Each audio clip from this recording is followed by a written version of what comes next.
After Meloria, what's up? Bray, Jam, what's up?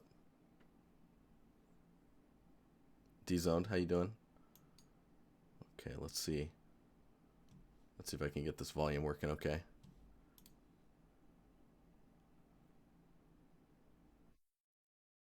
Hello? Hey. Yo. All right, I'm just gonna like balance your volume out like I do with everyone. How's it going? I'm pretty good.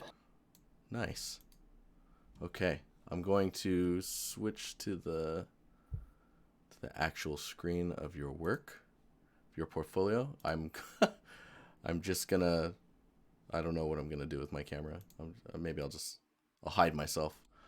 Um, yeah, would you like to introduce yourself and just kind of talk a little bit about where you're at in game art and how you got there? Yeah, I'm Philip, as you guessed. All right, good. Uh, I studied game art and 3D animation for 2 years in Stuttgart. Then I had a year where I was trying around different stuff because I didn't knew what direction I want to go. And Mm. then I figured out environment art would be the best for me. And yeah, after some time, actually this March, I started working for Vision. Oh, so pretty recently, Yes. Pretty close. dude. That's awesome. I know that you applied for the review, like halfway through January. So this is Yeah, how the queue is at this point. yeah. It But was also closed a dude, long time and everything. yeah, the list was very long, and I was like, okay, I should probably close it so people aren't waiting too long. I just closed it again, so there's people that have queued up all the way up until I think May or something. Yeah. But nice. So okay, so you're at Macavision. Yes. Um, I guess without expanding too much on that, are you like what are you up to? Are you just doing environment or props or? So they're mostly doing like real-time experiences for mostly cars as a German Mm. company. So Okay, yeah.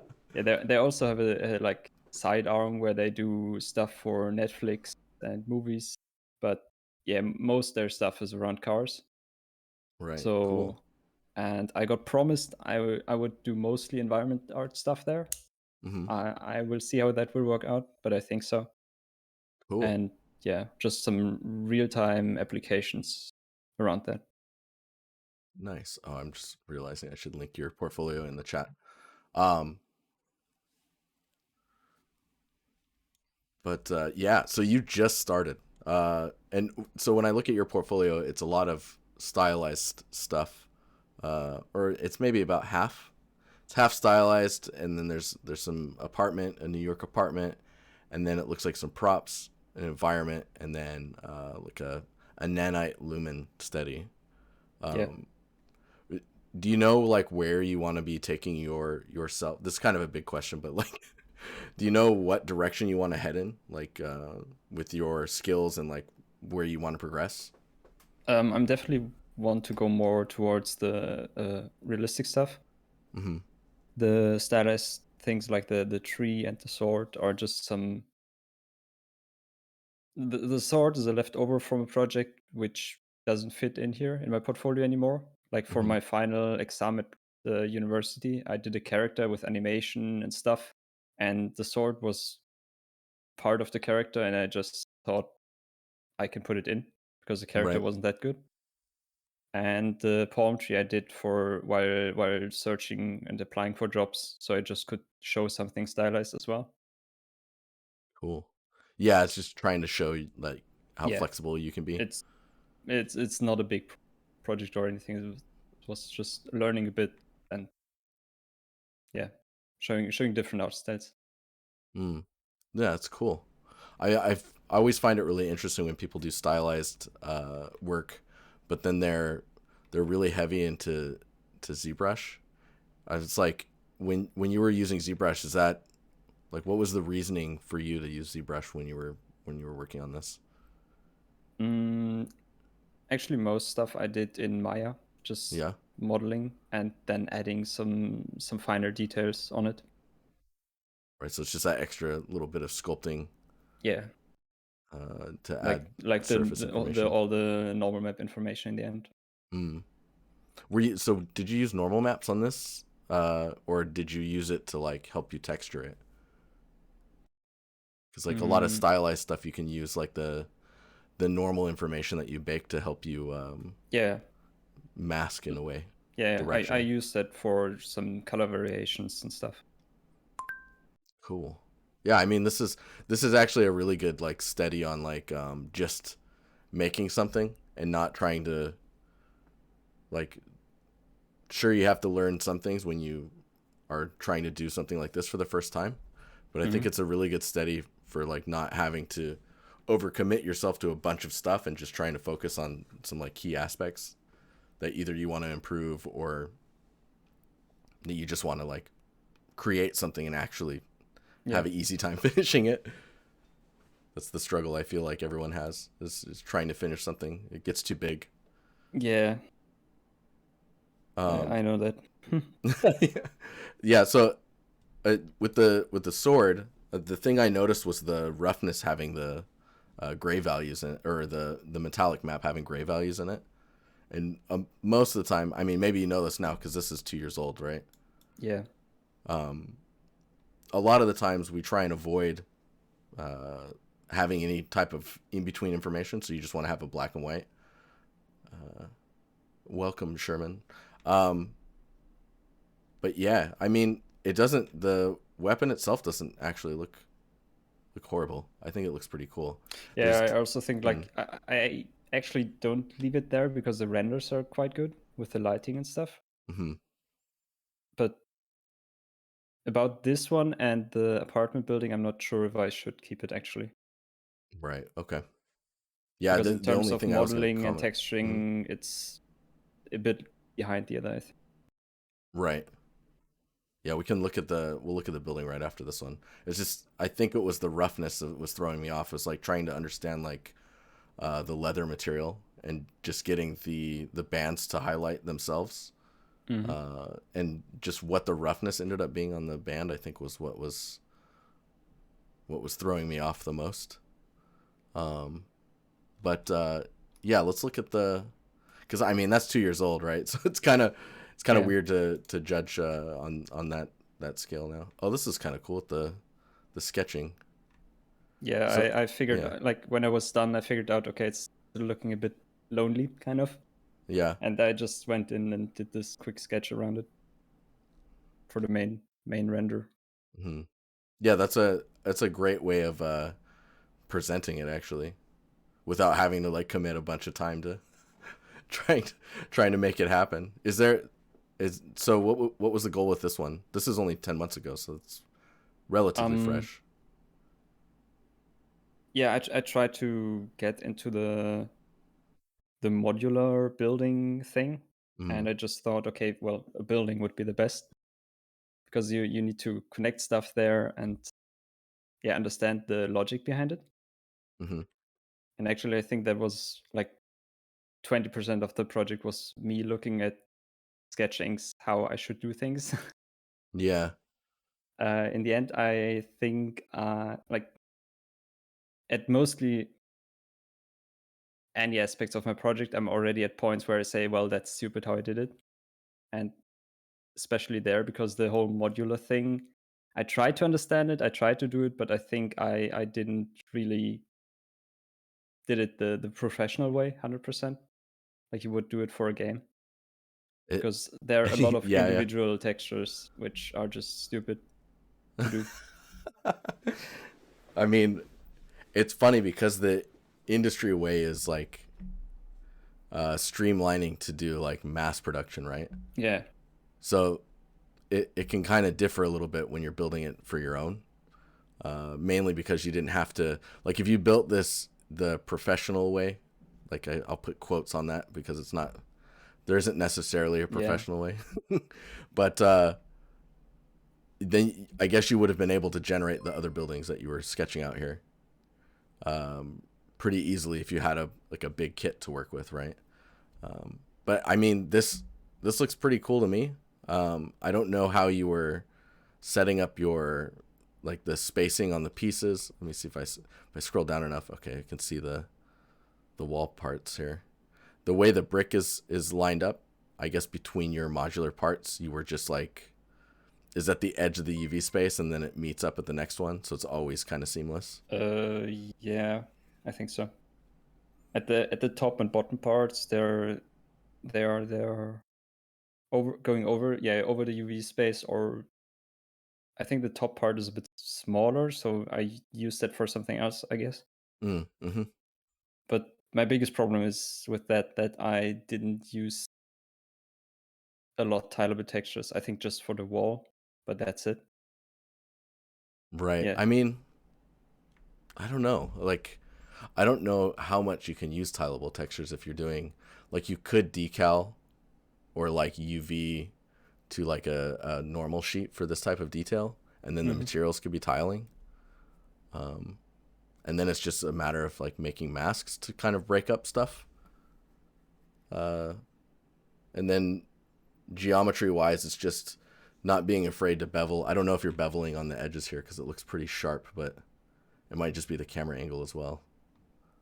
Yeah. Yeah, I think, but that's because I split the parts at the corners. Oh. So that's different, like modular parts. So it's not a double wall mesh, I would say. Oh wow, so it's super modular. Or it's like a lot of pieces then. Is Yeah. what you're saying. Yeah, it's more pieces than you would need actually. Because you can't use them anyway because they have this cornered angle, right? So it's not that's totally really thought interesting. through. No, I mean, you kind of like plan it as you go as well sometimes, right? When it's your personal stuff. And you're kind of exploring things. I think if I had to say anything, it's the breakup that you have going on here on the pillars. I don't know if you're watching the stream and there's just Yeah, I do. a decent delay for you. There's like the little bit of dirt that's on the base here of these like side pillar beam things. It's like getting that kind of grime and dirtiness is kind of like how everything kind of ties together, right? You can see how everything ends up interacting with itself. That's definitely how you can kind of push your environment further, or like these type of modular sets, like having an ambient occlusion that works for the individual pieces that doesn't look weird when they snap together. I would agree with what's being said in chat about the bricks being maybe a little small. Usually probably one of the harder things is making sure that scale just feels right. I think when you place a character, like the handles here feel like they might be a little high, but maybe that's completely not right. Once you place a character there, you feel it and it's like, oh, it's fine. I think I had a reference for this. Maybe I should have put it in there. And I tried to mimic the style of the wall texture. Mm-hmm. I think I just merged different textures in Mixer and ended up with interesting. this. But yeah, it's not looking really fitting, right? I mean, it's not a bad asset though. Like it looks pretty good. It's just about getting that depth, right, and kind of like locking in all those details. Yeah, I also think by mixing the different textures, it just lost, like you said, the depth. It's looking a bit flat overall. I think so the only other thing that really sticks out to me is just making sure that usually in the back alleys is where you'll have like the fire escapes. Maybe the reference you're using though, because it's New York and some of those buildings are super old. Yeah, and I put it up there because that's the main render with the door and everything, right? So it's visible. Right. So you would never see it. Yeah. I get it now. But no, I mean this looks pretty cool, and like the way that it does show that you understand modularity and like how things fit together. And I think as long as the things aren't highlighted to like how modular pieces are or like how they break apart, I don't know. Like when I scroll down here, this looks pretty fitting for like building stuff. Like if you look at artists working on Division. I think there's some portfolios in ArtStation that show how they broke up their buildings or their modular parts, and it's pretty similar. You basically build that rule set and then you just make sure you stick to it. Mm-hmm. But yeah, that's pretty cool. I think the old CRT TV is when I was like, oh, this is looking cool. I remember looking at the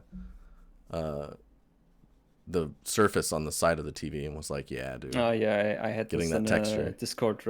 Discord critique day, I think. Yeah, Yeah. It turned out really really nice. And I guess so. This is in tool bag, so you're getting all the nice like color reflections in the metal. Yeah, that's Photoshop.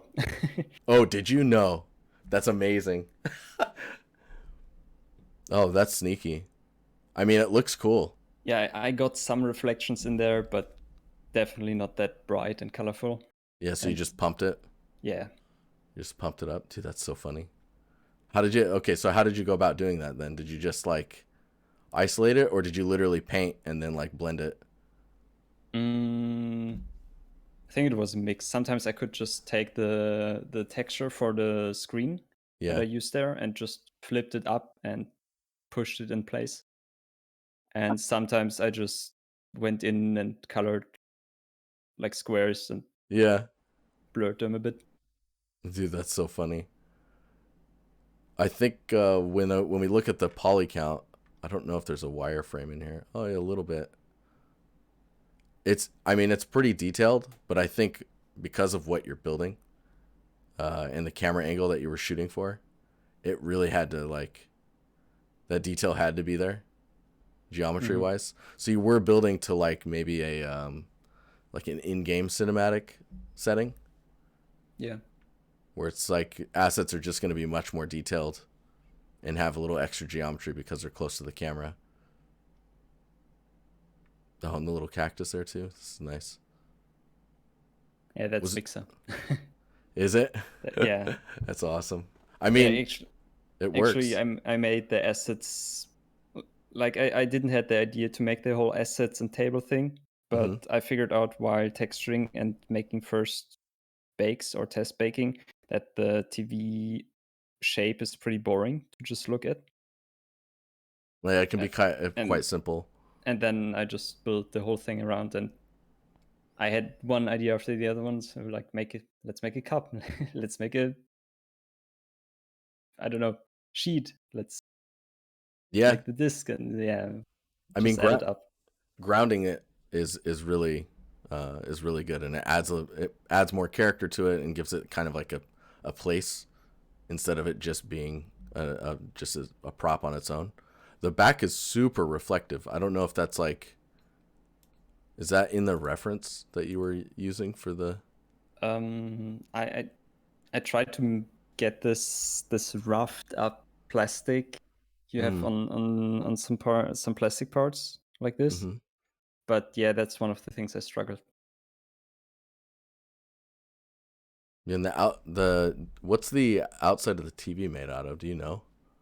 I tried to make it look like this wood surface, which is just compressed wood. I don't know how to call it in English. Oh yeah, what is that called? I forget what it's called as well. But yeah, you just basically particle board? No. I forget what it I'm looking it up right now. But yeah, material wise, it plywood? Yeah, maybe plywood.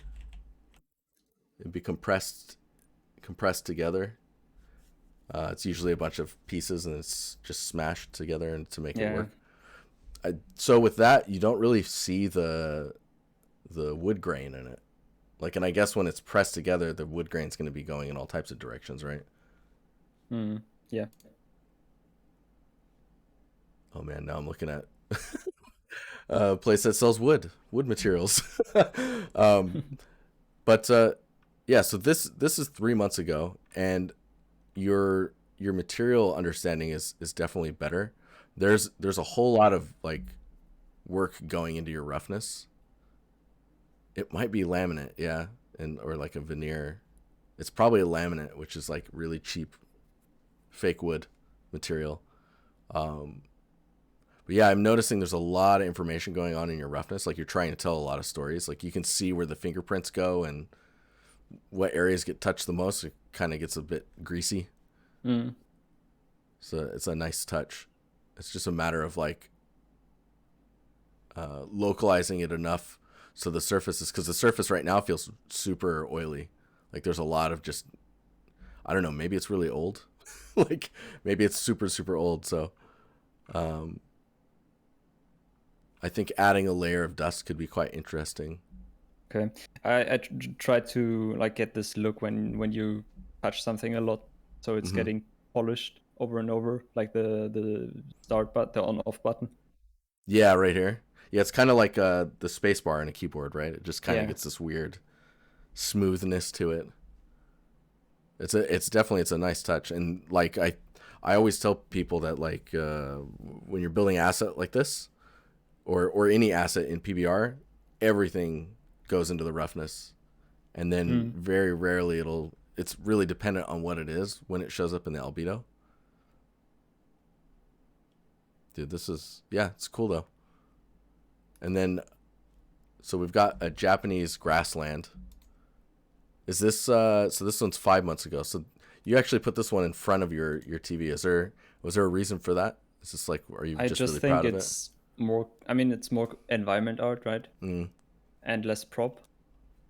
And I think also it's a bit bigger. I spent a lot of time with it, solving different problems. Oh man, this animated one's great. Yeah, I just rate it overall higher and more important, so I just put it first. Yeah. Yeah, no, I agree with that, especially if you're wanting to go more towards environments. Yeah, this is really cool. I think so I definitely agree with you. The movement and motion of everything is quite consistent. So you have like when wind is kind of going through a space, if it's stronger on the trees than the grass or the particles, it kind of throws you off.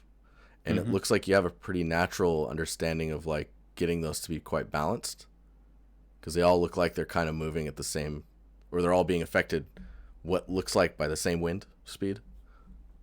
And I think the only thing I would say with the particles coming out of the lanterns is maybe they're going up quite a bit, but in a like a swirly fashion.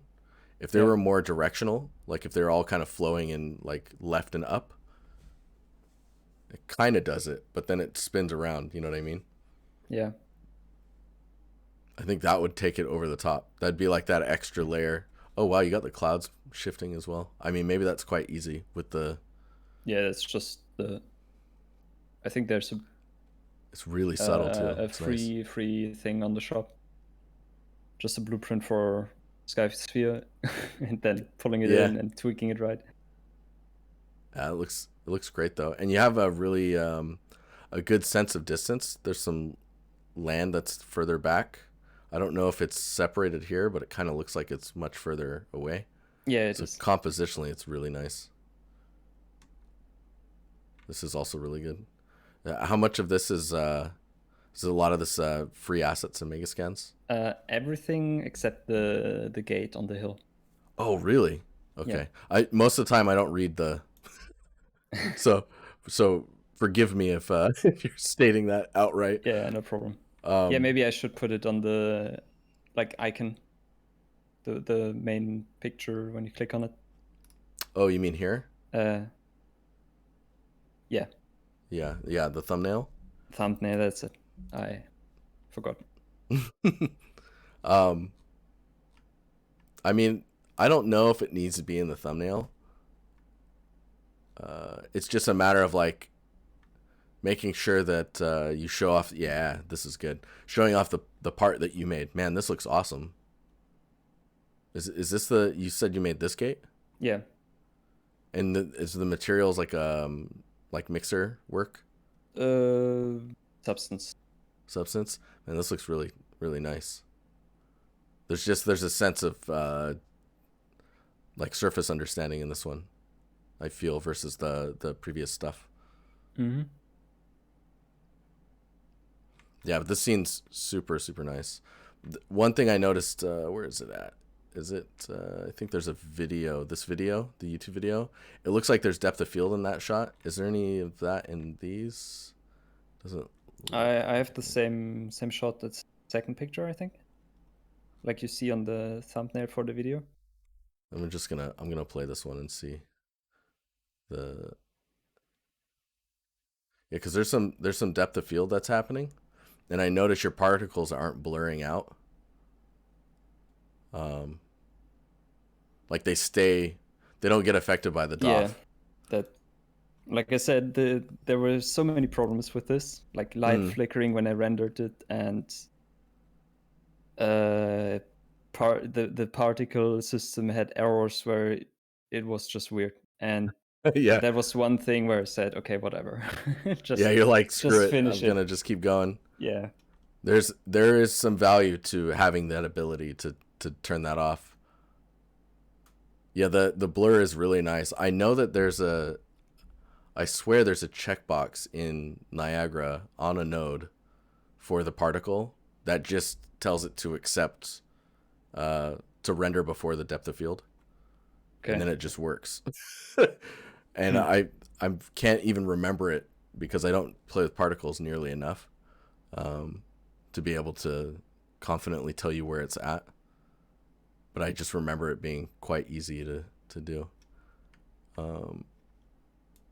Yeah, this is pretty cool. I don't know if you need so when you show this render, then we can see the albedo, and I think that's where most of the issues lie when it comes to like balancing the values of everything. Because if it's all like assets from different packs and mega scans, and there's a sense of like you can tell that they were captured, and even though they're processed, they were captured somewhere else.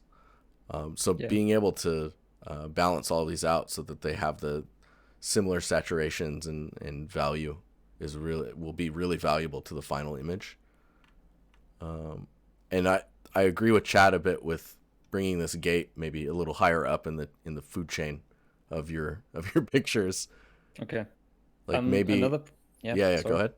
Another problem I had with this was the foliage overall looks a bit off to me because I don't know if it's enough. Is it too much? Is it too much different stuff? Because when you look on it on a like vertical view, it's like you don't see the ground in between. But when you have a top-down view a bit like this one, you always see the ground, and it's muddy around, and it's just feeling a bit weird in my opinion. But I couldn't tell what the problem was. I tried around and made it more or less, but it wasn't working, kind of. I think it's your albedo. I mean, there's definitely like when you look at the detail lighting as well, you can see the foliage is also darker there. Is it real-time lighting or was it baked? It's real time. It's real time. Oh yeah, Ben thinks you don't need the depth pass in here. I really feel like man, what is it? So in the lighting, the foliage is definitely darker in just the detail lighting pass. And then when you look at the albedo, there's also some contrast differences between those. If you can get those to be quite smooth and natural looking in both of these renders or render passes, you'll probably get rid of that problem you're feeling. Where there's like this weird almost feels like a noise that you can't really control, or you're worried that that noise is kind of taking over. Yeah. But yeah, overall it feels like this shot here you don't really see that noise as much. A little bit in the bottom areas here, but it's pretty minimal. It's really nice. So okay, so you've just started work. Are you taking like a break now? Are you just chilling a little bit? Yeah. I mean, the last project I did was a door, and after that I just played around with some stuff and started some blockouts and played around with some projects I started before that, but I didn't push anything really at the moment. So yeah, it's a good habit to develop, is to be able to relax a little bit, because it's all about pushing when you're trying to get into like production.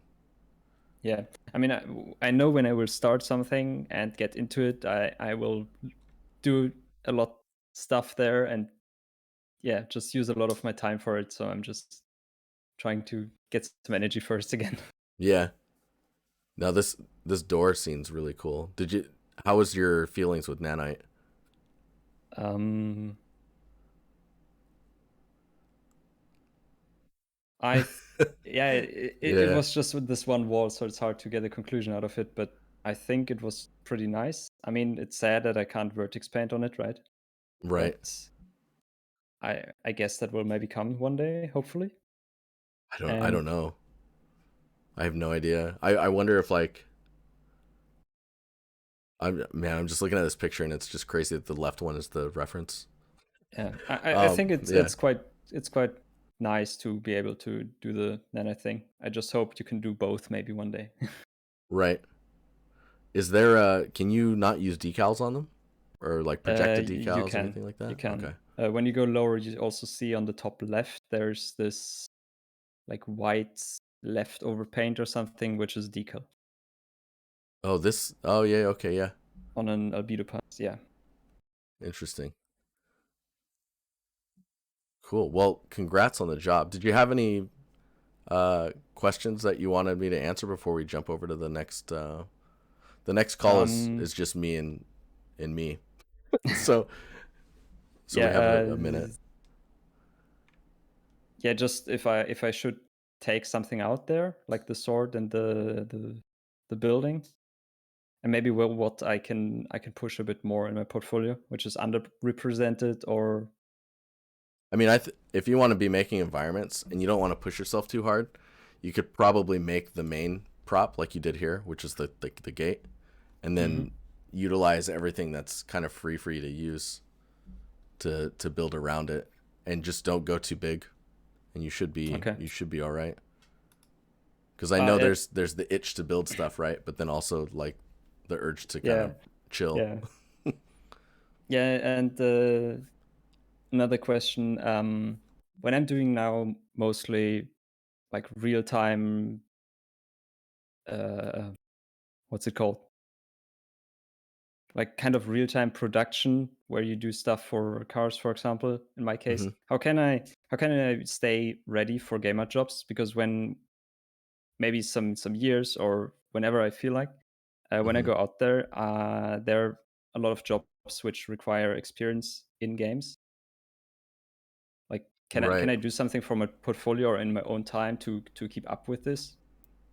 I mean, I think what you were doing before, like the stuff that's in here, like I agreed to possibly removing the sword, or remove the sword and then maybe the building. Like building could stay for a little while longer. Hmm.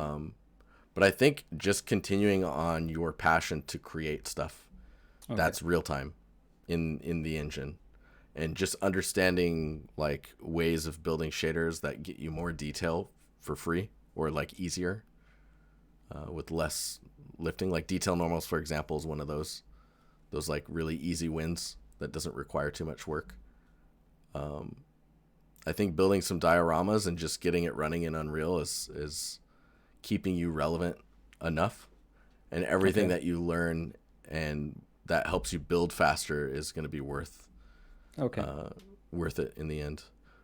Vince in chat was wondering if it's ever worth tweaking old projects. So, for example, this building, there is some stuff you could do to it to make it better, but I bet you Hmm. would enjoy it more if you could take a stab at like building another building without having to update these parts. Like if you were Yeah. just to go in and do some other things. Yeah. I thought about the same, but then going over the same problems I had before maybe Hmm. just is not a good idea. And when you start fresh over and you have a new project where you can like don't even need to go over mistakes again, you just can do it other like different and don't need to redo it. It's maybe less frustrating. Right. Yeah, and you can take what you've learned as well, Yeah. and just apply it accordingly. Especially if you can use nanite on something like this. Mm. That sounds really tasty. It's Yeah, tantalizing. definitely. but yeah, I would say just continue doing what you're doing. Enjoy resting for a little bit, and when you feel like you want to sink your teeth into something, probably something of this scale is pretty good, and you just build like the hero prop, and then you can just populate the rest of the stuff around it, and I think you'd be keeping yourself sharp for game development. Nice. Yeah, I don't think there's too much to worry about with that. It's more about you continuing to create stuff that you want to create. And as long as Okay. it's real time and it's running nicely, you're posting in Discord, right? And people look at that work, and how they react to it is, and the stuff that they feedback on is going to mainly be because it's not really like, oh, that shouldn't be doing that, because in games like that would be a bad idea, or you know what I mean? Like, just Yeah. being in the communities, I think will keep that ball rolling for you. Okay. And yes, congrats on the job, dude. It's super exciting. Yeah, thank you.